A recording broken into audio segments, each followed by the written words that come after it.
intervenants qui vont donc débattre et nous parler de ce sujet-là. Donc, messieurs, je vais vous laisser vous présenter vos postes et votre parcours. Oui, bonsoir à toutes et à tous. Donc, je suis Pierre Constant, je suis associé au sein du cabinet EY, qui est un cabinet d'audit et de conseil. Alors, j'ai la particularité aujourd'hui, depuis 2 ans, de travailler au sein de notre département de développement durable, et puis on pourra développer un petit peu ce qu'on entend par développement durable, après une carrière de plus de 20 ans au sein de nos métiers plus traditionnels chez EY, audit financier, conseil auprès des directions financières, transactions. Donc, effectivement, aujourd'hui, je peux effectivement témoigner sur les 2 volets de la thématique, c'est-à-dire à la fois les directions financières et leur évolution vers les enjeux de développement durable. Bonsoir, Taher Hamza, je suis professeur en finance à l'EM Normandie, c'est à Paris. L'EM Normandie, c'est en Normandie, mais c'est aussi à Paris, à Oxford, à Dublin, à Dubaï. Donc on est multicampus. Auparavant, j'étais à l'ESC Clermont et puis à HEC Carthage. Voilà. Mais j'ai toujours fait de la finance. Autre chose... Alors, il y a la dimension professionnelle. Il y a beaucoup de recherches qui se font sur le thème de l'ESG, de la RSE, de la sustainability, etc.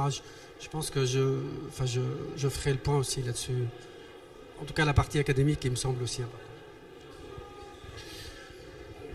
Voilà. J'en ai trouvé un. Bonsoir à tous, moi je suis Emmanuel Millard. Déjà, je voudrais saluer, féliciter les personnes qui sont là, parce que je pense que vous faites le bon choix en étant présent à ce type de conférence, parce que demain vous ferez toutes et tous de la RSE. Vous en faites certainement déjà, mais vous allez en faire encore de plus en plus. Donc merci d'être présent. En tout cas, c'est une marque d'intérêt sur un sujet qui va vous occuper dans vos métiers financiers dans les années qui viennent, sans aucun doute. Moi, j'interviens ici en tant que président de la DFCG, c'est l'Association nationale des directeurs financiers et de contrôle de gestion, une association de à peu près 4000 membres permanents.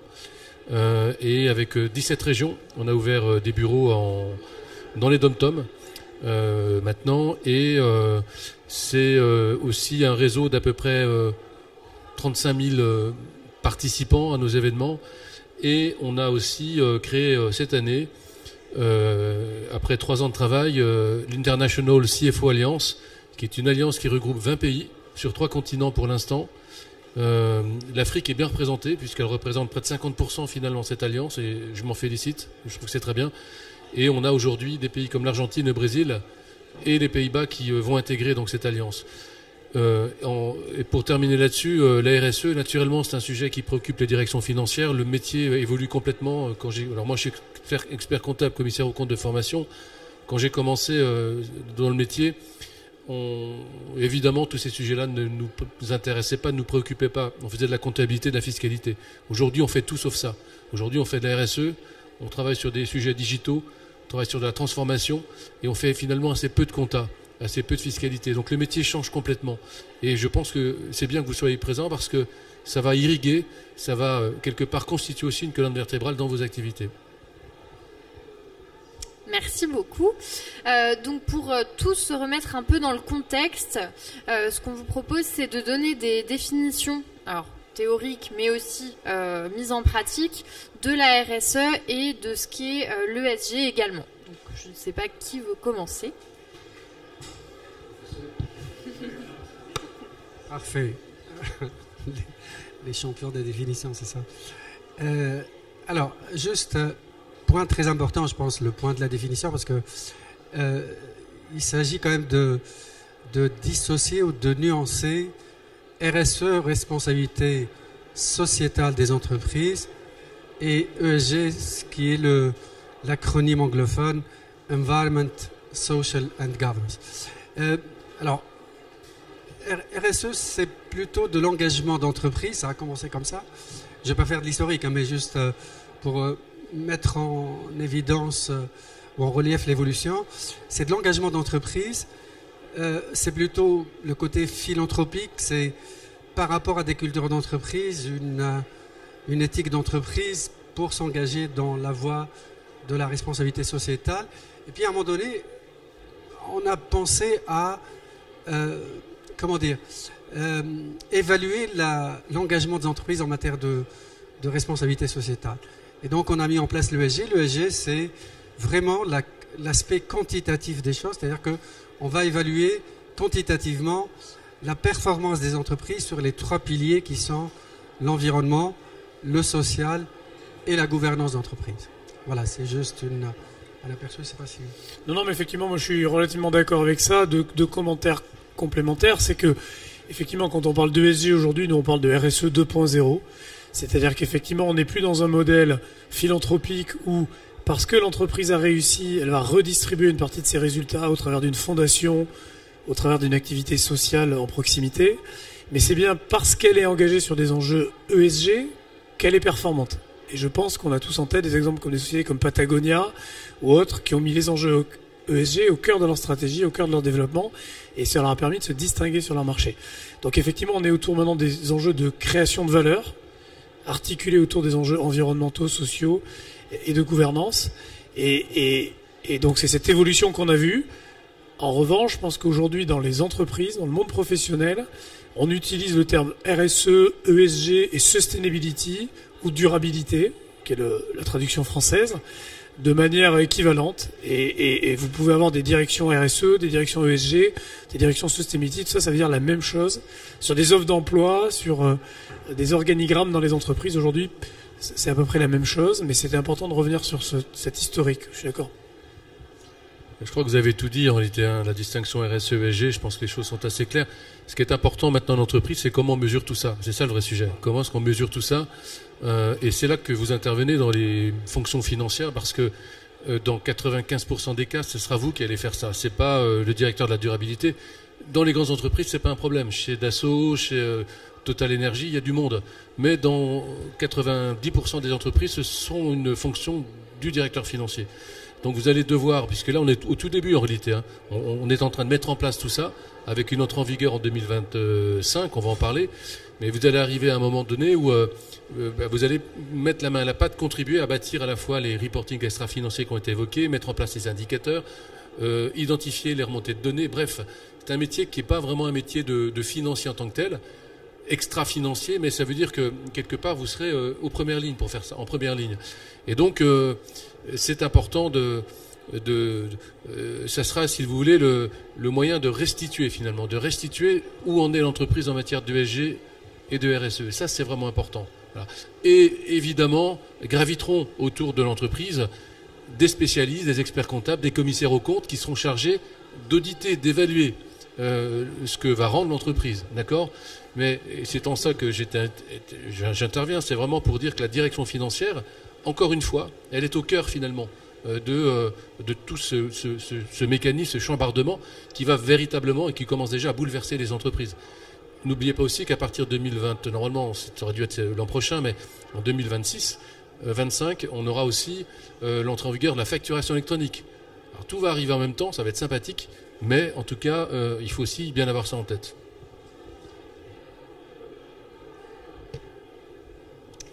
Merci beaucoup. Donc pour poursuivre sur ce thème-là, il y a une certaine réglementation également qui va être mise en place. Donc si vous pouvez nous en dire un petit peu plus là-dessus, de ces rapports extra-financiers qui vont devoir être publiés. Non, effectivement, et je rebondis sur ce qui vient d'être dit. On est effectivement à l'aube d'un moment très important, charnière dans nos organisations économiques, avec l'arrivée de cette CSRD, qui est un terme un peu barbare, qui est un acronyme pour Corporate Social Reporting Directive. Et d'ailleurs, CSR, Corporate Social Reporting, c'est aussi un élément assez fréquemment utilisé dans les entreprises pour qualifier la RSE ou l'ESG. Donc on est vraiment toujours dans ces mêmes thématiques, même si les noms peuvent changer.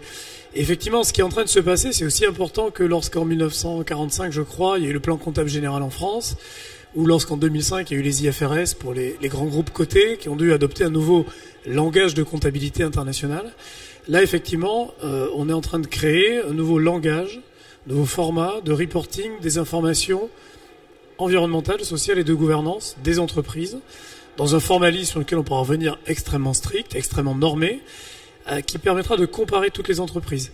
Et quand on parle de toutes les entreprises, c'est bien sûr les sociétés cotées, les grandes entreprises qui vont être éligibles dès 2024, qui vont publier en 2025 sur leurs données de 2024, mais toutes les sociétés de plus de 50 millions de chiffres d'affaires, donc ça fait quand même beaucoup de sociétés en France, on parle de 8000 sociétés à peu près, qui vont également devoir fournir cette information. Donc, c'est-à-dire qu'ils vont devoir fournir chaque année, au même moment, des états financiers, un rapport de gestion et ce rapport de durabilité, parce que c'est le nom consacré, au titre de la CSRD. Et donc c'est vrai que c'est pour moi un moment très important, et donc vous le disiez au début, et je suis tout à fait d'accord avec ça, vous, en tant que futur professionnel du monde de la finance, la CSRD va devenir votre quotidien. Ce dont on vous parle aujourd'hui, vous allez voir, ça va vous accompagner dans votre carrière pour les 40 prochaines années. Et ça va aussi structurer profondément les organisations des entreprises et la manière dont ils vont réfléchir à ces enjeux. Et on va le développer un peu plus tard, mais je pense que c'est important de rappeler ça. Alors, juste, moi j'enchaîne là-dessus parce que la dimension communication extra-financière est très importante. L'idée, c'est que on puisse normaliser et garantir la transparence et permettre la comparabilité entre les entreprises. Donc ce côté, on dit disclosure, divulgation ou communication extra-financière est très importante. Alors l'autre point qui est très important, c'est que on évalue les scores ESG des entreprises, et quand on évalue un score ESG d'une entreprise, on se base sur des données, sur de l'information entreprise, et plus on homogénéise les données et les publications des entreprises à ce sujet-là, plus facile devient l'aspect évaluation ou scoring de l'ESG des entreprises. Donc, il y a un lien entre l'évaluation, le scoring et la divulgation, la communication extra-financière. Donc, c'est extrêmement important. Et je pense que c'est pas facile. On a mis beaucoup de temps, mais ça va concerner une partie des entreprises qui sont quand même relativement importantes. Alors après, l'histoire de la PME, on va en parler, je pense, parce que c'est encore un autre sujet, les difficultés au niveau de la PME. Alors, bon, vous allez dire que je fais une fixation là-dessus, mais c'est effectivement ce qui va vraiment nous gouverner, nous, financiers, dans les prochaines années. Et en tout cas, ceux qui ont commencé à lancer les travaux, c'est déjà un axe très important. Il faut quand même rappeler que on n'est pas au bout de la réflexion. Vous savez que, comme toujours, il y a le volet, il y a les Européens et le reste du monde, les Anglo-Saxons. Les Anglo-Saxons, eux, ont développé, ou sont en train de développer leurs propres règles autour des IFRS, qu'on appelle l'ISSB, avec des standards internationaux qui seront propres aux entreprises qui appliquent les IFRS. En France, il n'y en a pas tant que ça, les grands groupes en général, mais pas toutes. Il ne faut pas non plus... En Europe, vous avez ce qu'on appelle l'EFRAG, qui est l'autorité de normalisation des comptes sur le volet réglementaire. Et ce qui a été dit effectivement, c'est que l'EFRAG a développé ses propres règles selon un principe qui est assez simple, qui est différent des États-Unis. C'est la double matérialité. Je ne vais pas rentrer trop dans la technique, mais c'est important que vous compreniez ça. Double matérialité, c'est l'impact en gros de l'entreprise sur son environnement et mesurer également l'impact financier. Il y a vraiment ces deux sujets-là. Américains et Européens ne sont pas complètement d'accord là-dessus. Aujourd'hui, ils ne sont pas d'accord. Si vous suivez juste un petit peu l'actualité, vous saurez que l'actuel président de l'ISSB, c'est Emmanuel Faber, ancien président de Danone. Bon, voilà. D'aucuns pourront se demander pourquoi il s'est engagé dans le côté anglo-saxon. C'est un autre sujet. En tout cas, aujourd'hui, près de 50 000 entreprises, à partir de 2025, seront concernées en Europe, pardon. Seront concernées par la CSRD avec des niveaux modulaires. C'est-à-dire qu'on ne va pas demander la même chose à une entreprise du CAC 40 qu'à l'entreprise qui est juste au-dessus des critères. Donc, on va voir, et nous, DFCG, avec le MEDEF, avec d'autres organisations professionnelles, on s'est battu pour faire en sorte que le normalisateur et les experts comprennent qu'en réalité, il y a ce qu'on réfléchit et ce qu'on met en place. Et quand on met en place ce genre de choses, c'est compliqué. Et donc, on a réussi à détendre, entre guillemets, à la fois les critères pour permettre qu'ils puissent s'adapter à la taille de l'entreprise. C'est important. Une PME, on va demander des choses naturellement qui ne sont pas de même nature qu'à une grande entreprise. Voilà. Et donc, pour faire simple, vous aurez un socle commun sur le volet extra-financier. Et puis après, en fonction du secteur d'activité, la gravité, entre guillemets, du secteur d'activité, de l'impact sur l'environnement, vous aurez effectivement plus d'informations qui seront requises. Ce qu'il faut quand même savoir, et ce qu'on ne dit pas, c'est que demain, toutes les entreprises seront concernées. Une TPE, une PME qui veut quand même faire un prêt, qui veut se refinancer, demain, elle sera obligée, même si elle ne remplit pas les critères CSRD, de démontrer qu'elle est quand même verte, entre guillemets, et qu'elle a engagé des choses là-dessus. Si elle ne le démontre pas, ça sera problématique. Alors certes, elle n'est pas soumise à la CSRD, mais elle devra quand même démontrer qu'elle est, entre guillemets, dans une démarche de RSE. C'est quand même très important. On ne le dit pas, le normalisateur ne le dit pas, mais c'est vrai en réalité. C'est vrai. Hein. Je rappelle qu'une TPE, c'est 50 personnes. Hein. C'est jusqu'à 50 personnes. C'est pas rien. Une TPE de 50 personnes, c'est déjà une belle entreprise. Donc voilà, il faut quand même, donc en gros, pour dire que finalement, ça va vous concerner, ça va nous concerner, que vous soyez, quelle que soit la fonction que vous occupez dans ces métiers financiers, vous serez de près ou de loin, tôt ou tard, concerné par cette démarche.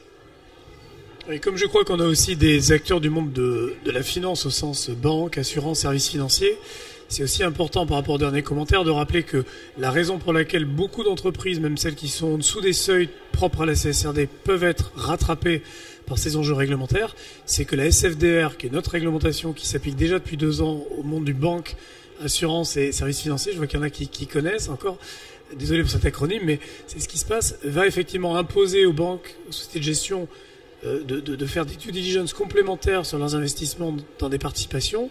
Et donc ces sociétés qui peuvent être toutes petites se retrouvent déjà à remplir des questionnaires et devoir réfléchir à leurs enjeux RSE. Donc effectivement, je suis tout à fait d'accord, que ce soit par l'angle CSRD propre aux entreprises ou le volet SFDR du Green Deal européen qui est déjà en place depuis 2 ans, aujourd'hui toute l'économie entière doit se positionner sur ces sujets. L'investisseur comme les sociétés traditionnelles. Et effectivement, ne pas mélanger aussi la notion de label, parce que des labels, il y en a partout. Hein. On ne comprend plus rien. Il y a des labels verts, etc., écologiques, plus personne ne comprend rien. En réalité, ce qui fera foi, il fait froid dehors, mais ce qui fera foi, c'est la conformité à la CSRD. C'est pas autre chose. Hein. Donc, vous pouvez créer tous les labels que vous voulez, c'est très bien, mais ce sera votre label. Et d'ailleurs, la démarche a commencé comme ça, avec beaucoup d'organisations qui ont créé des labels, qui aujourd'hui se positionnent de façon un petit peu compliquée dans le paysage. De toute façon, quand on regarde dans le détail aujourd'hui des labels comme B Corp ou autres, effectivement, le framework ou le cadre conceptuel de la CSRD, en fait, il s'est nourri de tous ces cadres conceptuels qui préexistaient. Donc, être B Corp permet de remplir un certain nombre d'obligations de la CSRD, ça vous fera gagner du temps, mais la CSRD va encore plus loin. De la même manière, les entreprises qui sont déjà allées assez loin sur les enjeux climatiques, dans lequel la TCFD, qui était aussi un framework d'analyse, permettra de remplir tout un tas d'obligations de la CSRD. Pareil pour la TNFD, qui est le cadre qui gère les enjeux de biodiversité. Pareil, si vous êtes TNFD, vous êtes CSRD. Donc la CSRD, c'est complexe. On va certainement rentrer un peu plus dans le détail. Mais c'est pas non plus quelque chose qui est sorti de l'esprit tordu de la Commission. Elle s'appuie sur des cadres qui préexistaient et qui permettront naturellement aux grandes entreprises, mais aussi aux autres entreprises derrière d'accélérer leur démarche. Voilà. Et du coup, je pense que tout ça amène à une question, c'est pourquoi finalement on met en place une CSRD, selon vous, à quoi elle va servir finalement? Comme dirait Michel Chevalet, vous n'êtes certainement pas connu pour la plupart d'entre vous, c'est à quoi ça sert ou comment ça marche. C'est un petit peu le... Alors c'est une bonne question en réalité, parce que encore une fois, nous, Français et Européens, on est plutôt bons sur le sujet. C'est-à-dire que les entreprises françaises, on le voit bien aussi dans le débat public, ce qu'on demande aux citoyens, on est plutôt bons élèves. Alors pourquoi tout ça en réalité? Je pense que ce qui sera vraiment important, c'est d'arriver à bien utiliser ce qu'on va produire, parce que ça va prendre du temps. Ça va prendre de l'énergie. Vous avez parlé de comparabilité. Je pense que ça aussi, c'est un critère essentiel. Si vous prenez, par exemple, vous savez que les grandes entreprises, depuis 2017, produisent ce qui sera bientôt l'ancêtre de la CSRD, c'est la DPEF, document de performance extra-financière. Je me suis amusé, parce que j'ai quand même des heures perdues, le dimanche soir, à comparer certains DPEF. Il n'y en a pas un qui se ressemble aujourd'hui. C'est-à-dire qu'elles ne donnent pas les mêmes informations. Donc en termes de comparabilité, effectivement, ça ne sert à rien. Donc la CSRD permettra normalement d'éviter, en tout cas permettra de comparer des indicateurs des entreprises d'un secteur d'activité sur la base de mêmes indicateurs. Et donc il faut que tout ça serve à quelque chose, parce qu'on va encore rentrer si on rentre à nouveau dans le renseignement de formulaires, etc. Et ça, c'est vrai qu'en France, en Europe, on est plutôt bon là-dessus, hein, en termes de normes. Je pense qu'il va falloir veiller, et en tout cas nous, DFCG et organisations internationales, on sera très attentifs à ce que tout ça serve à quelque chose, pas uniquement à nourrir un marché de l'accompagnement. Enfin, on sera extrêmement vigilant, parce que Il faut savoir que dans les entreprises, il y a la mise en place de l'outil, il y aura forcément une évolution des outils, il y aura une réflexion sur l'organisation de la data, il y aura des formations à faire aussi au niveau des professionnels, parce qu'aujourd'hui, un directeur financier et son équipe ne sont pas des spécialistes. Aujourd'hui, 9 directeurs financiers ou directions financières sur 10 ne savent pas comment faire. Il faut dire les choses. Donc, par quel bout prendre finalement cette démarche-là? Donc, évidemment que c'est un marché énorme. C'est un marché à tout point de vue énorme. Sauf qu'en réalité, il faudra, et je le redis, être attentif sur l'utilité de toute cette démarche-là, qu'elle puisse effectivement avoir un impact sur les deux notions que j'évoquais tout à l'heure, la double matérialité. C'est ça qui fera foi. Et si on arrive effectivement avec tout ça à atteindre ces objectifs, je pense qu'on pourra se dire, pour une fois, on a un truc qui sert à quelque chose. Ouais, non, pour illustrer un petit peu à quoi ça sert, je pense que on commence à avoir une bonne vision. Je pense que vous avez commenté le sujet investissement, et je ne vais pas le développer, mais si on regarde juste la chaîne de valeur d'une entreprise aujourd'hui, que ce soit dans l'interaction avec ses collaborateurs et ses salariés, ça va servir. Nous, chez EY, on a mené une étude l'année dernière auprès de 200 étudiants d'écoles d'ingénieurs et d'écoles de commerce. On leur a demandé 2 questions au sein d'un questionnaire un peu plus complet. On leur a demandé, est-ce que vous lisez les états financiers des sociétés dans lesquelles vous postulez? Et est-ce que vous lisez les rapports de performance extra-financière des entreprises dans lesquelles vous postulez? Bon, les états financiers, j'ai plus le chiffre en tête, mais c'était peut-être 15%, et ils voulaient nous faire plaisir. Mais sur la partie extra-financière, c'est 50%. C'est-à-dire qu'un rapport de performance extra-financière était déjà lu, et il va continuer à être lu, d'autant plus qu'il sera comparable. Et je pense que les étudiants, comme vous, les candidats, pourront aussi choisir des entreprises ayant le plus d'impact sur les sujets environnementaux, sociaux, etc., à la lecture de ces rapports. Donc je pense que c'est très important pour la dimension recrutement, rétention des collaborateurs. C'est également important sur la partie... Oui. Non, juste confirmation totale sur le plan des études académiques. C'est-à-dire qu'on démontre, il y a beaucoup de papiers qui ont été publiés en 2021, 2022, voire 2023, et qui montrent que...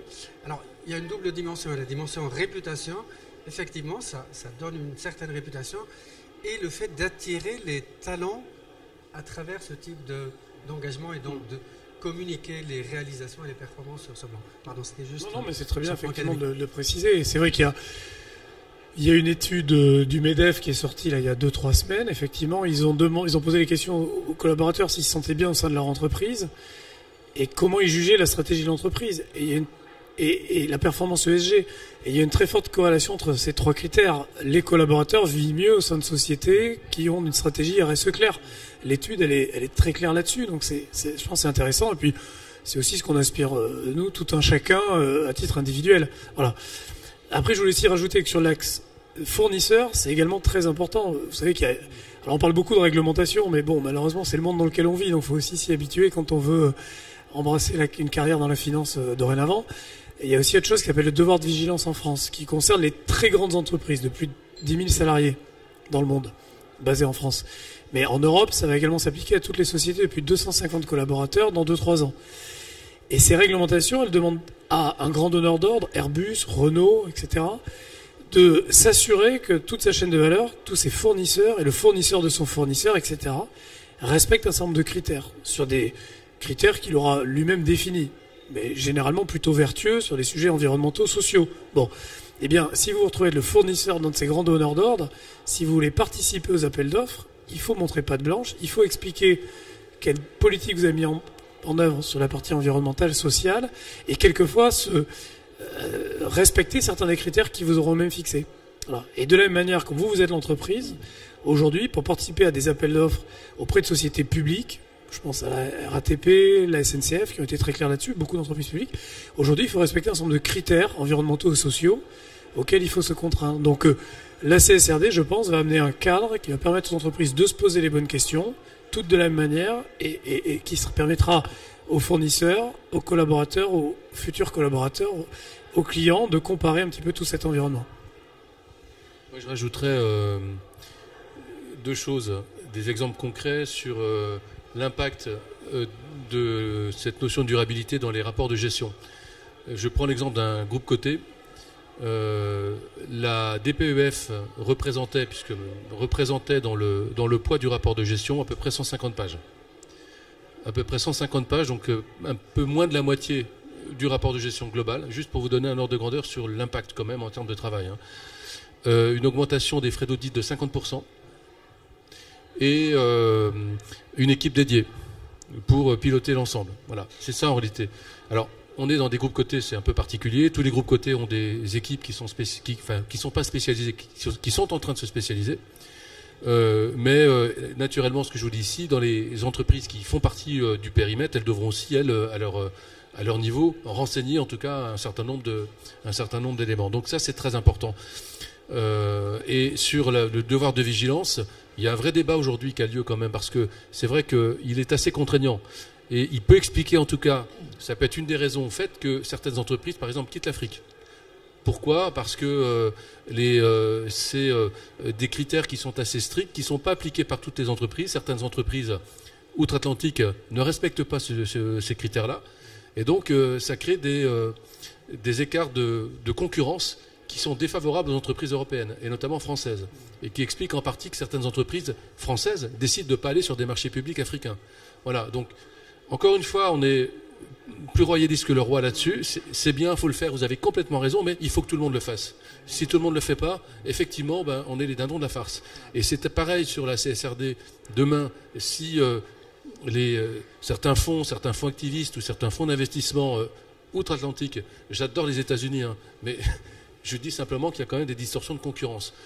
Sur certains fonds d'investissement américains qui demain, ou anglo-saxons, qui demain, et ce qui est déjà le cas aujourd'hui, n'appliquent pas ou ne tiennent pas compte de l'impact RSE dans leurs décisions d'investissement, dans leur choix d'investissement, je suis désolé, ça crée des distorsions de concurrence qui sont défavorables aux entreprises européennes et françaises. Donc là-dessus, on a un vrai sujet qui n'est pas aujourd'hui complètement clôturé. Ce sont des décisions d'investissement qui sont importantes et qui peuvent aussi donc pénaliser nos entreprises. Voilà, c'est quand même un point important. Donc oui, il faut le faire, mais il faut que tout le monde le fasse. Sinon, effectivement, ça ne peut pas fonctionner. Ce qui est déjà une limite très importante, parce que justement, les écarts de concurrence, ça peut ralentir le développement de l'ESG et puis au travers de la communication. Parce que si on le fait en France et en Europe et qu'aux États-Unis, il y a moins d'engagement, ça pose problème quand même entre ces continents. Alors je ne parle pas de l'Afrique parce que c'est encore plus... voilà.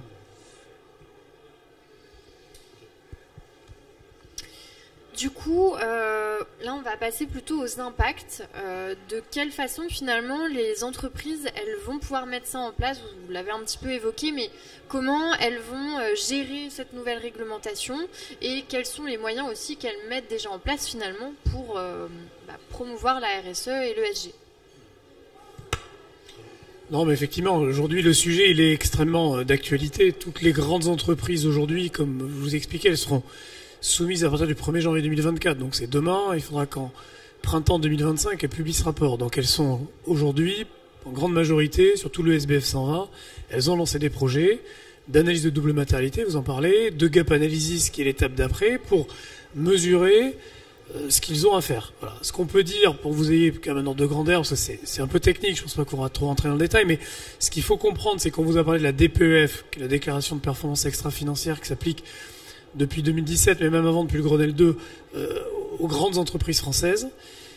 Quand on regarde ces grandes entreprises françaises, là, celles nous en tout cas qu'on accompagne, c'est seulement 20% de l'information issue de ces rapports précédents qui pourra être reprise dans le nouveau rapport de durabilité. Donc c'est-à-dire que 80% de l'information, elle est soit à aller collecter, rassembler, parce qu'elle est nouvelle. Par exemple, il y a des sujets nouveaux dans la CSRD, sur la biodiversité, par exemple, il n'y a pas que ça, mais c'est un exemple.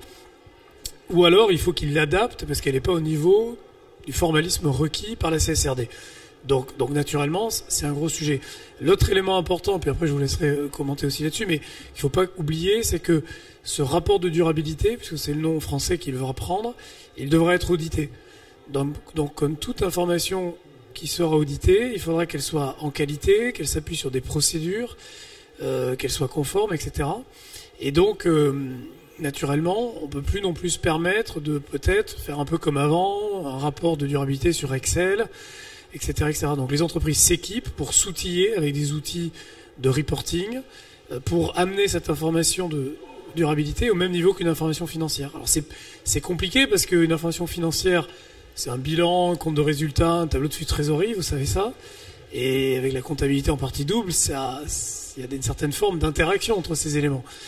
La CSRD, ça va être des mètres cubes d'eau, des gigawattheures d'électricité, des ratios hommes-femmes, des nombres de collaborateurs, des tonnes de déchets, vous voyez, des tonnes de CO2, des choses qui on peut rien avoir les uns avec les autres. Donc ça nécessite encore plus de points de collecte de données, de tuyaux à mettre en place dans l'organisation pour aller chercher l'information dans toutes les filiales, et de contrôle pour s'assurer de la cohérence d'ensemble. Voilà. Oui, c'est précisément ça. En réalité, le point de départ de toute cette démarche, c'est d'arriver à bien évaluer les matérialités dans l'entreprise.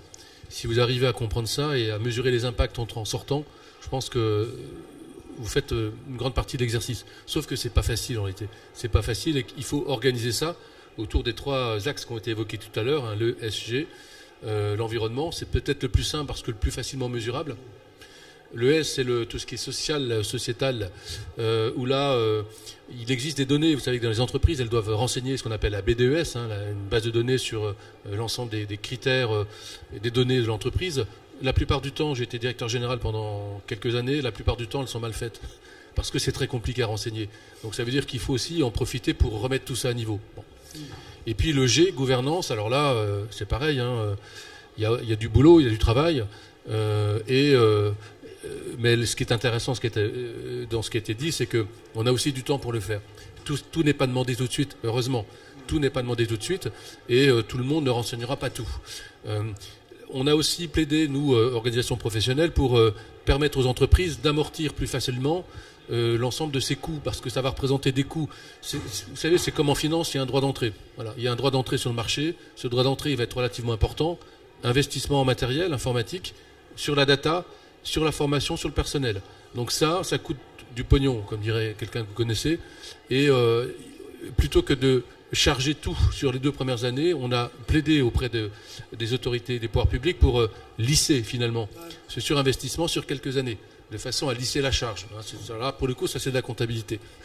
Mais l'idée, c'est vraiment de permettre aux entreprises d'avoir un peu plus de recul là-dessus.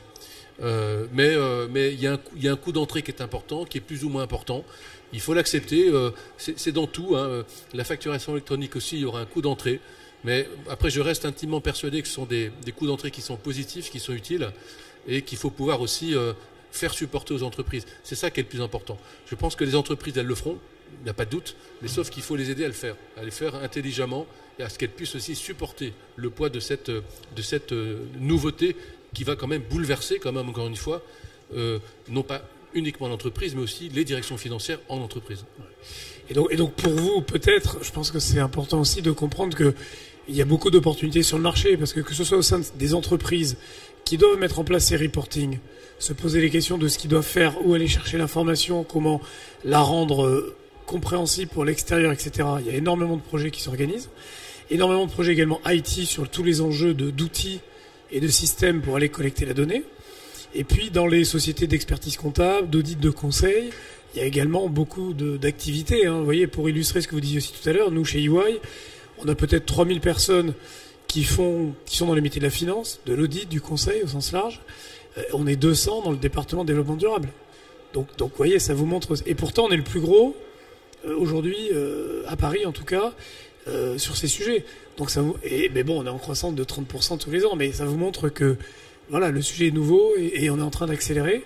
Donc des opportunités, il y en a. Et effectivement, les directions financières se positionnent. Donc là, on ne va pas dire du mal des directions RSE dans les entreprises naturellement, mais c'est vrai que ce qu'on voit, c'est que dans tous les grands groupes, le projet il est porté conjointement par des directions financières et RSE. Et dans toutes les entreprises plus petites, quand il n'y a pas de direction RSE, c'est les directeurs financiers qui s'en préoccupent. Parce qu'on parle d'informations à publier en externe, qui doivent être en qualité et qui doivent être auditées ensuite par un auditeur. Donc c'est tout à fait la place du directeur financier et donc beaucoup d'opportunités en direction financière.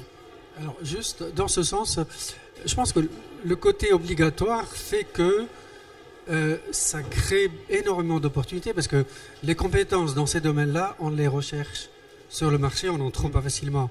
Donc honnêtement, il y a un potentiel extraordinaire. Pourquoi est-ce que les entreprises seront obligées de faire le boulot en question, hein? Et c'est le cas dans toutes les fonctions régaliennes de la finance. Vous voyez, on a parlé de la compta, du reporting, naturellement. On a parlé de l'IT, des outils également. Mais le contrôle de gestion va aussi évoluer. Dans beaucoup d'entreprises, les enjeux autour du carbone vont être très importants. Les enjeux autour de tous les indicateurs dont on a pu parler vont être importants. C'est-à-dire que tout le monde va s'attendre à ce que ces indicateurs s'améliorent. Et donc pour qu'ils s'améliorent, il faut les planifier, les budgéter, il faut qu'il y ait des contrôleurs de gestion qui soient derrière les opérationnels. Et donc il y a des nouveaux métiers qui se créent. Par exemple, beaucoup d'entreprises aujourd'hui recrutent des contrôleurs carbone qui suivent les émissions de carbone et surtout la réduction de ces émissions de carbone dans le cadre des objectifs liés au Green Deal européen, puisque je vous rappelle, c'est 50% de réduction carbone à horizon 2050.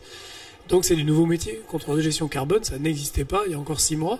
Et il y a des postes qui s'ouvrent dans beaucoup d'entreprises. Au niveau de la trésorerie, vous en parliez, pour échanger avec les banques sur toutes les obligations qu'elles demandent pour obtenir des nouveaux financements, il faut aussi que des nouveaux profils soient là pour interagir avec les directions RSE et communiquer avec ce monde de l'investissement qui demande des nouvelles informations. Voilà, donc c'est vrai qu'on voit, nous, les entreprises financières, les directions financières fortement bouleversées par ces sujets. Juste pour rester dans le périmètre de la finance, tout le métier de l'analyse financière qui vient être évidemment pas bouleversé, mais en tout cas, il y a toute la dimension évaluation des risques ESG qui est intégrée aujourd'hui dans le financial assessment ou l'analyse financière. Donc ça aussi, c'est une compétence qui est très importante et qu'on peut évidemment proposer sur le marché.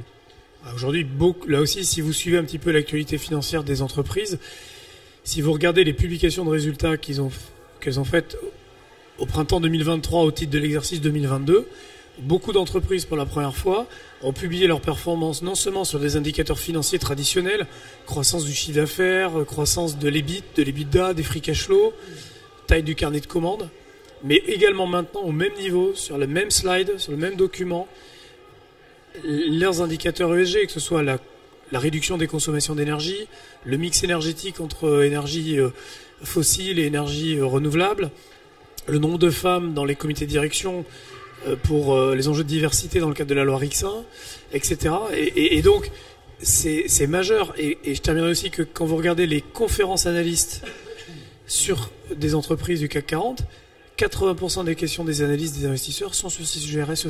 Donc on a vraiment basculé. Alors moi, je suis complètement d'accord, mais je voudrais quand même nuancer un peu. Sur le CAC 40, là. Voilà, c'est ça. Bien sûr. CAC 40, c'est 5% des entreprises en France. 5-10% des entreprises en France. Alors c'est vrai que ça fait rêver quand on sort des grandes écoles ou des écoles, mais tout le reste, c'est quand même essentiellement des TPE, PME, ETI. Donc voilà, ça c'est un point important. Et du coup, j'ai oublié ce que je voulais dire. Mais enfin, bref, c'est pas grave, ça me reviendra. Bon. Non, mais c'est effectivement les directions financières qui aujourd'hui se positionnent sur ces sujets. Nous, c'est ce qu'on voit systématiquement.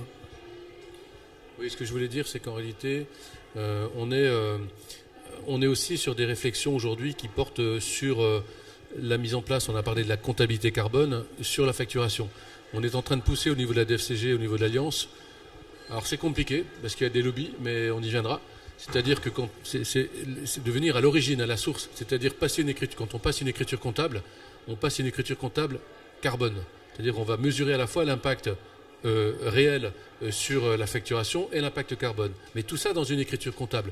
Et si on arrive effectivement un jour à développer complètement, à être dans un système natif où on arrive à isoler dans une écriture comptable le poids carbone, par exemple, d'une opération, je pense qu'on aura bouclé la boucle. Parce qu'on aura pu intégrer toute la chaîne, finalement, d'impact de carbone. Donc on réfléchit à ça. Il y a pas mal de publications qui portent sur le sujet. Ça sera probablement l'étape suivante.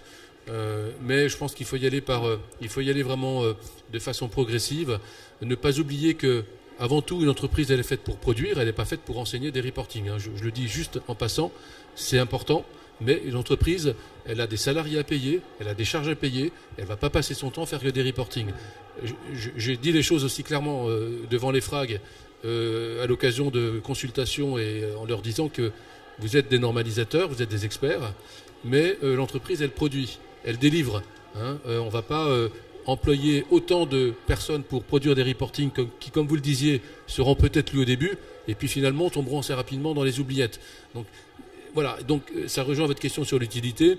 Il faut vraiment qu'on puisse s'assurer que et qu'on garde la main, et on va garder la main là-dessus, de faire en sorte que le curseur il aille pas trop loin. C'est-à-dire qu'il faut que l'entreprise elle remplisse ses obligations réglementaires, ce qui est normal, qu'elle puisse démontrer qu'elle a un impact positif sur l'environnement, ce qui est normal, mais aussi qu'elle puisse continuer naturellement à produire et à payer ses salariés. C'est quand même juste l'essentiel. Sans oublier l'aspect réglementaire, la pression aussi des investisseurs, la pression des consommateurs, la pression voilà, tout ça, ça joue aussi pour que on puisse mobiliser les moyens pour le faire aussi. Du coup, vous parliez tout à l'heure également de création de nouveaux emplois, mais concrètement, qu'est-ce que ça va changer dans les emplois existants au sein des directions financières ? Ouais, non, mais j'ai donné l'exemple du contrôle de gestion, mais carbone, mais pour l'illustrer, pour aller plus loin et pour rebondir sur le point de la comptabilité carbone. Aujourd'hui, vous avez compris, les sociétés, elles mesurent leurs propres émissions de carbone, ce qu'on appelle le scope 1 et 2, liées à l'utilisation des véhicules d'entreprise, aux chaudières à mazout ou à gaz qu'ils peuvent avoir, à leur consommation d'électricité.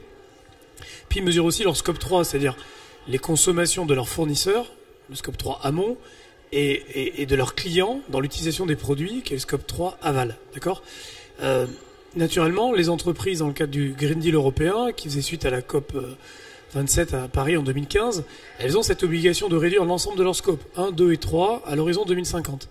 Donc sur le scope 1 et 2, elles voient bien ce qu'elles peuvent faire, passer des véhicules thermiques à des véhicules électriques, changer les chaudières à mazout par des panneaux solaires ou des pompes à chaleur, vous voyez. On voit à peu près ce qu'on peut faire, mais c'est qu'une partie infime du scope, parce que le scope 1 et 2, c'est souvent 5% des émissions d'une entreprise lorsqu'on regarde toute la chaîne de valeur. Et donc pour agir sur la chaîne de valeur, il faut que les fournisseurs fassent des efforts, et il faut que les clients fassent des efforts. Et donc la manière dont ça se passe aujourd'hui très concrètement pour certaines entreprises, c'est que quand ils vendent un produit, je vais prendre l'exemple par exemple d'une bobine de cuivre, parce que c'est un client que j'ai accompagné récemment, non seulement dans des grands appels d'offres auprès d'énergéticiens ou auprès du EDF local, non seulement ils vont lui dire la bobine de cuivre pour les 20 km de ligne électrique à déployer, je te la fais à tel prix, mais je peux t'en faire une qui est à 10 tonnes de carbone et l'autre qui est à 20 tonnes de carbone au mètre linéaire ou au kilomètre linéaire, parce que je les ai faites dans deux entreprises différentes, deux de mes usines différentes, qui ont un mix énergétique différent, ou peut-être parce que ça vient de cuivre, qui vient de deux extractions différentes, avec un mix carbone différent. Bon. Et certains clients aujourd'hui sont prêts à acheter plus cher des bobines de cuivre, qui ont un impact carbone plus faible, parce que ça leur permet d'améliorer elles-mêmes leur propre scope 3 amont, puisque dans les produits achetés, ils ont un impact carbone plus faible. Donc ce prix du carbone interne, il existe dans les entreprises pour les prises de décision à l'achat, mais également pour les prises de décision lorsqu'ils veulent lancer des projets de R&D ou des projets d'acquisition également de sociétés, où beaucoup de sociétés maintenant intègrent complètement le financier et l'extrait financier dans les prises de décision, regardent le retour sur investissement ou le prix d'achat euro ou dollar, mais également carbone, pour s'assurer que ça a bien un effet relutif sur leurs propres émissions scope 1, 2 et 3. Beaucoup d'entreprises aujourd'hui dans certains secteurs, comme par exemple les cimenteries, qui est un business extrêmement émissif en termes de CO2, leur stratégie de M&A, c'est-à-dire d'investissement en fusion-acquisition, de rachat d'entreprises, est très orientée vers des sociétés qui ont des technologies ou qui ont un impact plus neutre sur le carbone, afin d'avoir un effet relutif sur leur propre ratio, chiffre d'affaires sur tonnes de carbone. Vous voyez ? Donc ce sujet a un impact direct sur le quotidien de certaines entreprises, pas toutes, les plus grandes naturellement, mais comme on le voit aussi sur toute la chaîne de valeur.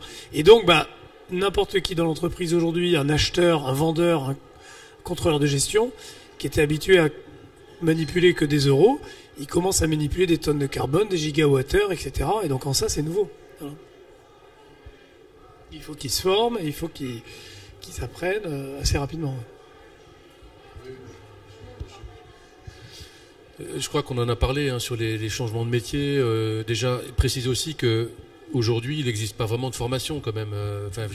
On est au démarrage de formations spécialisées sur ces questions de durabilité. Il n'y a pas aujourd'hui un master spécialisé en durabilité ou j'en connais pas si vous voulez. Alors, je développerai. Ou alors c'est quelques exemples pour les. Non, mais bon. En tout cas, moi qui rencontre tous les jours des directeurs financiers, je peux vous garantir qu'on n'a pas de spécialistes. Voilà. Donc, et aujourd'hui, les personnes se forment un petit peu sur le tas en analysant, en essayant de comprendre un petit peu ce qui est demandé dans les directives de l'EFRAG, notamment dans les actes délégués, etc. Donc on avance comme ça, et il va falloir aussi passer à la vitesse supérieure sur tout ce qui concerne les formations, l'accompagnement, en faire une vraie filière. Une vraie filière, il existe aujourd'hui des CFO Sustainability, par exemple, dans les entreprises qui ont été citées. Là aussi, il va falloir qu'on intègre cette filière, qu'on fasse des choses. Alors on est, encore une fois, c'est un petit peu le début, mais en tout cas, voilà, il va falloir vraiment qu'on pousse tout ça, qu'on intègre ça dans des cursus académiques, comme on l'a fait à une époque avec le secteur public. Le secteur public, pendant des années, posait la question aux étudiants, savoir comment se construit le budget de l'État. Il n'y en avait pas un qui était capable de répondre. Et ce qui est dommage en réalité, parce que c'est quand même hyper structurant. Et ça structure aussi la vie économique de l'entreprise. Et donc, pareil avec la sustainability, il faut que nous, acteurs de la mise en œuvre de cette durabilité, qu'on puisse aussi aider à structurer un petit peu toute cette démarche-là. Peut-être quelques exemples, parce que ça peut vous intéresser quand même, de formations qui sont en train d'évoluer, et c'est pas du tout complet, et il y a peut-être la même chose à l'ESC Normandie, mais à Neoma et à l'ESCP par exemple, nous on les accompagne pour intégrer dans le programme de master du PGE des cours de sustainability, au même titre qu'il y avait des cours de comptabilité, de contrôle de gestion, etc. Parce que ça devient le basique d'un étudiant sortant d'une école de commerce ou d'une école d'une business school. Voilà. Il y a des très bons masters déjà post bac plus 5 à l'ESCP et à HEC, très clairement. Il y a aussi pour des dirigeants un programme de formation à Dauphine sur 3 jours qui est pas mal du tout pour accompagner les dirigeants dans cette formation. Donc il commence à y avoir des choses, nous on le voit parce qu'on peut être sollicité. Bon, c'est le début, hein, mais pour être clair, je pense que demain, la CSRD, elle sera enseignée dans toutes les écoles de commerce dès la première année. Ce sera parce que ça va aller tellement vite que ce sera indispensable. Ça sera une matière supplémentaire au DSCG. Oui, c'est ça. Nous, on va bénéficier de la clause du grand-père, mais pas tout le monde. Oui, juste. Alors, ce qui se fait actuellement pratiquement dans la plupart des business schools, c'est plutôt d'infuser de l'ESG dans quasiment toutes les disciplines, marketing, finance, achat, contrôle, gestion, achat, supply chain, etc. Alors, dans un second temps, parce qu'il faut aussi développer les compétences qui vont former, ça va de soi, donc qu'on puisse aboutir à des... Alors, c'est le cas aujourd'hui pour HEC, ECP, mais je pense que ça va se généraliser, qu'on puisse mettre en place des masters spécialisés totalement dans le domaine de la sustainability et de l'ESG. Et nous, de la même manière, dans la dimension sociétale de ce que EY veut faire aussi auprès de son écosystème, nous aussi, on s'est engagé justement à participer avec ces écoles à la définition de leurs programmes académiques, mais également à donner des cours ou les accompagner sur des masterclass ou des cas d'études pour justement accélérer cette transformation et amener... nous, on parle de CSRD tous les jours avec nos clients, donc pour amener aussi ça auprès des étudiants, auprès des professeurs dans les écoles, pour que ça infuse plus vite. Voilà. Merci beaucoup. Avec tout ce qu'on vient de se dire, est-ce que vous ne pensez pas qu'il risque d'y avoir un fossé, une disparité qui va se créer justement entre les entreprises, les grosses du CAC 40 par exemple, et la petite PME de 50 salariés ? Moi, je dirais qu'on a répondu à votre question avec tout ce qu'on a dit en réalité. On a répondu parce qu'on a vu qu'il y avait plusieurs familles d'entreprises, que pour chaque famille d'entreprise, on aurait la mise en place de critères différents qui seraient logiquement, qui seront adaptés à chaque entreprise avec leurs moyens. Donc voilà, je pense qu'il ne faut pas s'affoler. Je pense que ce qui est important, c'est que les normalisateurs ont compris qu'il fallait du temps, ont compris aussi qu'il fallait alléger finalement la démarche. Tout le monde a compris qu'il fallait le faire, donc on va le faire. Mais il nous faut du temps. Il nous faut du temps, il nous faut des moyens, il nous faut de la formation, il nous faut des hommes, il faut des compétences. Et tout ça va se mettre en place. Mais, encore une fois, j'allais sortir un lieu commun en France, on n'a pas de pétrole, mais en tout cas, on a de bonnes idées. Et là-dessus, je pense qu'on va savoir comment piloter, comment orienter, comment mettre en place cette structure. Là où, effectivement, ça peut être un petit peu compliqué, c'est que les grands groupes seront certainement mieux accompagnés par des grosses structures comme EY, qui ont l'habitude d'accompagner ces structures, des plus petites structures, genre TPE, qui seront un jour ou l'autre forcément concernées, et les PME qui rentrent dans le seuil, ça va être un petit peu plus compliqué parce qu'elles auront certainement, vous savez, le dirigeant d'entreprise dans une TPE ou dans une PME, c'est souvent le couteau suisse. Hein. Il est à la fois directeur financier, parfois il est à la fois directeur commercial. Donc c'est ces personnes-là qu'il va falloir accompagner rapidement, vraiment pour les aider à bien comprendre ce qu'on leur demande. Mais je pense aussi qu'il y aura une certaine tolérance à la fois des pouvoirs publics, des normalisateurs, des contrôleurs pendant quelques années, de façon à ce que tout ça s'installe bien. Voilà. Alors juste, moi, je fais référence à une étude qui dit que, en termes de prise de conscience, les PME, alors je ne sais plus qui a fait l'étude, à 80% ont une vraie conscience des enjeux de responsabilité sociétale. C'est-à-dire qu'elles prennent des initiatives, à 80% en tout cas, elles prennent des initiatives de RSE. Alors après, intégrer la RSE dans la stratégie de la PME, alors on tombe à 20%, 25%, je crois. Je pense qu'il y a un travail sur la conviction de l'intérêt, au-delà de l'aspect obligatoire, imposé, normatif, etc. Mais je pense que créer de la conviction chez les chefs d'entreprise de l'intérêt des impacts à long terme, en termes de création de valeur, parce que quand on parle de ESG, on parle d'environnement, mais on parle de sociétal et de social. Social, c'est les salariés, c'est le bien-être des salariés, c'est la satisfaction, c'est les conditions de travail, c'est beaucoup de choses. La gouvernance, qui est aussi un véhicule très important en matière de création de valeur. Donc, si on crée cette conviction chez les chefs d'entreprise, peut-être qu'on va probablement faire avancer beaucoup plus les choses. Après, moi, je ne sais pas vraiment s'il faut les opposer finalement, parce que naturellement, le reporting, ce ne sera pas évident pour eux, mais une société de 50 personnes ne sera pas éligible. Ni demain, ni après-demain. Et je pense malgré tout que ces toutes petites entreprises, 50 personnes c'est quand même tout petit, je pense qu'en fait elles font déjà de la CSRD sans le savoir. C'est-à-dire qu'elles achètent localement, elles ont des produits relativement simples, le président il connaît tous les employés, et donc s'il y en a un qui a un problème, je pense qu'il n'y aura pas besoin d'une étude de survey du département RH pour faire remonter le mal-être, enfin, j'espère, parce que ça reste des familles. Quand on travaille avec ces entreprises, nous c'est très familial. Une petite entreprise de 10, 15, 20, 50 personnes. Donc je pense qu'en vrai, et puis ils achètent local, etc. Donc je ne sais pas si c'est ceux-là sur lesquels il faut finalement faire porter le poids de la transformation plus rapidement. Je pense que le poids de la transformation, il est nécessaire plus rapidement auprès des grandes entreprises et multinationales qui sont à l'étranger. Quand on discute nous aujourd'hui avec des grandes entreprises, notamment prenons un exemple là qui m'avait un peu choqué dans la fabrication de pneus Matic, les sociétés aujourd'hui ne savent plus où elles achètent le caoutchouc.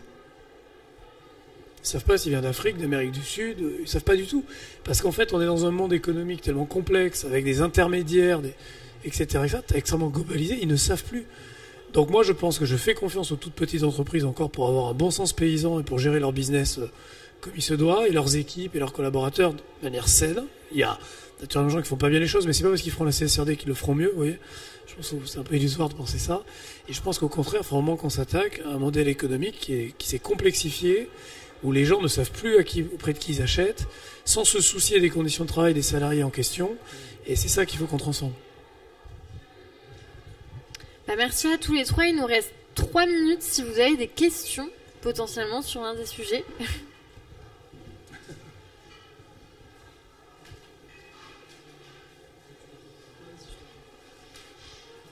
Dans un premier temps, j'aimerais vous remercier pour vos exposés, et dans un deuxième temps, j'aimerais vous interroger sur la place, on va dire plutôt, des acteurs publics dans ce débat.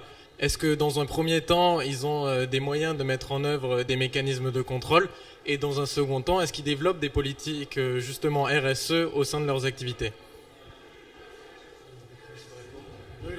Merci de cette question. J'ai eu l'occasion de faire une tribune il n'y a pas très longtemps dans l'opinion ou dans les échos, justement sur le retard des pouvoirs publics et des organisations publiques sur le sujet, parce qu'en réalité, il ne se passe pas grand-chose. Il y a un certain nombre d'initiatives qui sont conduites, qui ne sont pas forcément coordonnées, qui sont certes salutaires, mais elles ne sont pas marquées par des objectifs précis, par l'allocation de moyens déterminés, etc. Donc oui, il y a un vrai sujet, sur le secteur public pour lequel il n'y a aucune raison qu'il ne soit pas embarqué également, comme les entreprises sur lesquelles on met la pression, dans cette démarche-là. Donc c'est un vrai sujet. Et au-delà de ça, il y a aussi le sujet finalement de la capacité de restitution comptable de ces entreprises. Parce que comme vous le savez, c'est de la comptabilité, c'est de la comptabilité publique, comptabilité budgétaire et comptabilité générale. Et aujourd'hui, ces entreprises ne sont pas en capacité d'intégrer et de restituer finalement l'impact que ça peut représenter. Donc là, il y a un vrai sujet. Quand j'ai publié cette tribune dans les Échos, il y a eu... finalement, c'était une tribune qui faisait une page, mais ça a été une espèce de branle-bas de combat parce que tout le monde a dit, oui, c'est pas normal, etc. Et je pense effectivement intimement que c'est pas normal. C'est pas normal. L'État, la puissance publique, comme on dit, est très importante en France, peut-être plus que dans d'autres pays. Quand on voit le taux de prélèvement obligatoire, aujourd'hui, on est passé devant le Danemark. Donc on est le premier pays aujourd'hui en termes de prélèvement obligatoire. Et il n'est pas normal qu'on ne puisse pas affecter une partie de ces prélèvements plus visiblement là-dessus. Alors mes anciens collègues de la direction du budget font ça maintenant. Depuis 2-3 ans, ils font ce qu'on appelle un budget vert. Mais c'est intéressant, c'est bien parce que ça permet d'identifier en tout cas les actifs qui sont soumis finalement qui rentrent dans le périmètre du budget vert. Mais on est d'ailleurs, je crois, le seul pays aujourd'hui de l'OCDE à vraiment développer ce type de démarche, mais ce n'est pas suffisant. On doit pouvoir contraindre les entreprises publiques, les organismes publics comme les entreprises privées, avec des objectifs pour atteindre effectivement les objectifs qui ont été proposés par le président de la République il y a quelques semaines. Bonsoir tout le monde, merci pour la présentation. C'est vrai qu'on voit l'impact des enjeux RSE, surtout sur l'audit légal, tout ce qui est commissariat aux comptes. Je m'adresse surtout à EY. Mais on ne voit pas l'impact des enjeux RSE sur les métiers d'audit et contrôle interne. Par exemple, sur les métiers de l'audit et du contrôle interne, c'est-à-dire dans les entreprises. On ne voit pas, par exemple, un métier de contrôleur interne RSE. Non, mais alors, parce que c'est trop tôt. Parce que c'est trop tôt. Parce que c'est trop tôt, mais cette réflexion, elle est en cours. Dès lors que les premières données vont commencer à être agrégées au titre du reporting, et ce sera plutôt autour de l'automne 2024, il faudra que ces données montent en compétences, en maturité, et donc c'est l'audit interne qui va s'en charger. Nous, on discute aussi avec des sociétés sur la mise en œuvre d'audit, alors c'est le contrôle interne, mais il y aura aussi l'audit interne sur ces sujets ESG. Et aujourd'hui, ce qui se passe, c'est que des sociétés très en avance sur ces sujets, il n'y en a pas beaucoup, mais j'en connais 2-3 dans le CAC 40. Ce qu'elles ont fait, c'est qu'elles ont déjà intégré, comme vous le disiez tout à l'heure, pour le parcours académique, l'ESG dans tout ce qu'ils regardent. C'est-à-dire que quand ils vont faire l'audit d'une filiale, ils regardent plus seulement l'aspect financier, mais ils regardent le sujet de manière intégrée. Mais ça, moi j'ai fait une étude récemment sur le CAC 40, c'est 3 sociétés. Là, c'est très préliminaire, mais parce que c'est trop tôt. Ça va arriver entre l'automne 2024 et le printemps 2025, et surtout pour l'année du deuxième rapport qui arrivera après. Voilà. Et du coup, pour prévoir ça, est-ce qu'il y a des métiers de conseil en stratégie RSE? Effectivement, chez EY par exemple. Aujourd'hui, je pense que tous les... Non, mais aujourd'hui, je pense bien sûr. Donc nous, alors déjà, tous les grands cabinets de conseil en stratégie, vous les connaissez, ils ont une offre RSE. Aujourd'hui, et chez EY naturellement, et toutes les sociétés aujourd'hui qui réfléchissent à une stratégie RSE, avant, il y avait une stratégie d'entreprise et une stratégie RSE. Et c'était encore le cas il y a 18 mois pour toutes les grandes entreprises du CAC 40. Ces derniers 18 mois, ils ont réintégré tout ça, parce que il faut intégrer la RSE dans la stratégie d'entreprise. Donc oui, c'est complètement intégré. C'est peut-être encore un peu trop sur les enjeux carbone, mais c'est déjà bien. C'est peut-être pas suffisamment complet sur les enjeux sociaux, mais globalement, bien sûr, ça évolue. Non, mais c'est beaucoup d'activités. Il y a beaucoup d'activités là-dessus. Toute dernière question alors. Alors bonjour, moi c'était pas forcément pour poser une question, mais c'était pour abonder dans votre sens, parce que je fais partie d'une PME, donc qui n'est plus PME depuis cette année, qui est devenue ETI. Il s'avère qu'on est en phase d'obtention du label B Corp, on doit encore avoir l'audit final de l'année qui suit l'année d'obtention, et qu'on a aussi un fonds d'investissement du coup dans notre capital, Raise, qui nous finance justement des formations, et dont je suis référente carbone, pour obtenir, donc faire une étude bilan carbone d'ici la fin de l'année. Donc c'est pour montrer que ce soit les investisseurs, le consommateur, nos clients, on exige en fait qu'on ait tous ces labels, et on est aussi société à mission. Et enfin, pour finir sur votre question sur les audits et contrôle de gestion, j'étais aussi chez L'Oréal et on a fait des missions d'audit interne sur la partie CSR, donc d'impact notamment sur les matériaux utilisés, des produits, la transparence des produits en termes d'ingrédients utilisés, etc. Et c'est très important, en tout cas pour une boîte comme L'Oréal, de respecter ces critères. Voilà. Ouais, les boîtes en avant, c'est L'Oréal, Kering, Schneider Electric. Merci beaucoup, ce sera le mot de la fin et bonne soirée à tous.